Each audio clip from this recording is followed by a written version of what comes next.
35,493। इस आंकड़े के पीछे की सच्चाई आपको हिलाकर रख देगी। यह आंकड़ा सिर्फ संख्या नहीं बल्कि उस अमानवीयता की चीख है जिसे समाज ने सामान्य मान लिया है। भारत में हर साल लाखों शादियां होती है और उन लाखों शादियों में कुछ शादियां ऐसी होती है जो सिर्फ दहेज के लिए होती है।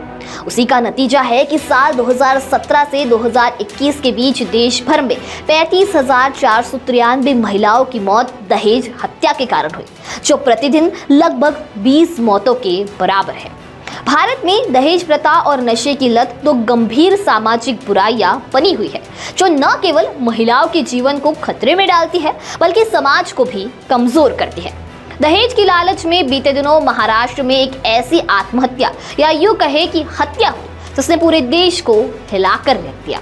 यह कोई आम घर की घटना नहीं थी, बल्कि राष्ट्रवादी कांग्रेस पार्टी अजीत पवार गुट के नेता और महाराष्ट्र के उप मुख्यमंत्री अजीत पवार के करीबी माने जाने वाले राजेंद्र हगवने की बहू वैष्णवी हगवने की आत्महत्या की घटना थी। वैष्णवी की मौत के बाद अब राज्य में मराठा समाज ने एक बड़ा कदम उठाया है और शादी के लिए आचार संहिता जारी की है।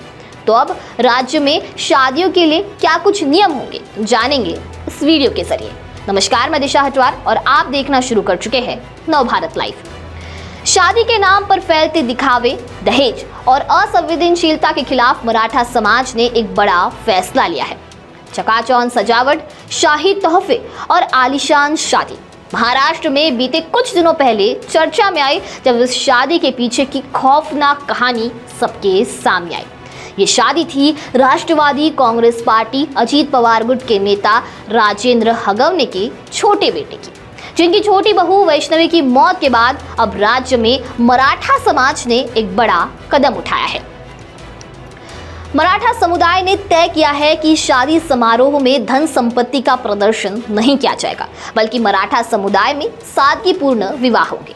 महाराष्ट्र के पुणे में पिछले महीने एनसीपी नेता की बहू वैष्णवी हगवने की मौत के बाद दहेज का मामला चर्चा में आया था। इसके बाद यह मामला पूरे राज्य में छा गया था। विपक्ष ने एनसीपी नेता की बहू की मौत पर डिप्टी सीएम अजीत पवार को निशाने पर लिया था। इसके बाद मराठा समुदाय और उसकी विवाह प्रथाओं को लेकर चर्चा शुरू हो गई। अब समुदाय ने वैष्णवी की मौत जैसे मामलों को रोकने के लिए पहल की है। मराठा समुदाय ने सादगीपूर्ण विवाह करने का फैसला लिया। पुणे में समाज के अग्रणियों की बैठक में फैसला हुआ, लोग फिजूल और अनावश्यक खर्चों से दूर रहेंगे। शादी में धन संपत्ति का प्रदर्शन नहीं किया जाएगा। समाज की बैठक में अग्रणियों के बीच सहमति बनी कि माता पिता विवाह से पहले अपने बच्चों के साथ खुलकर बात करें। इतना ही नहीं, समाज लड़के और लड़कियों की शादी समय पर होनी चाहिए। जिस परिवार में महिलाओं के साथ दुर्व्यवहार हो रहा हो वहां रिश्ता न रखें। इसके अलावा यह निर्णय हुआ कि स्वागत समारोह संक्षिप्त हो तथा बाराती भी सीमित हो। सभी के बीच सहमति बनी कि रिसेप्शन को प्राथमिकता दी जाए, शादी को साधारण रखें। साथ ही इस दौरान फैसला लिया गया कि किसी प्रकार का भौंडा प्रदर्शन न करते हुए विवाह समारोह सादगी और समय से संपन्न किया जाए। साथ ही मान सम्मान का सामाजिक प्रदर्शन न किया जाए। दामाद का सम्मान आदि सभी मान पारिवारिक रूप में ही किए जाए। आगे चलकर मराठा समाज सामूहिक विवाह समारोह को प्राथमिकता देगा, ऐसा भी इस दौरान निर्णय लिया गया। साथ ही बारात में कर्कश डीजे की बजाय पारंपरिक वाद्य यंत्रों को बढ़ावा देने पर जोर दिया गया। इसके साथ ही प्री वेडिंग शूट को भी बंद करने की बात की गई। विवाह समारोह का खर्च लड़के और लड़की के परिवार द्वारा समान रूप से साझा किया जाएगा, ऐसा फैसला भी इस दौरान लिया गया।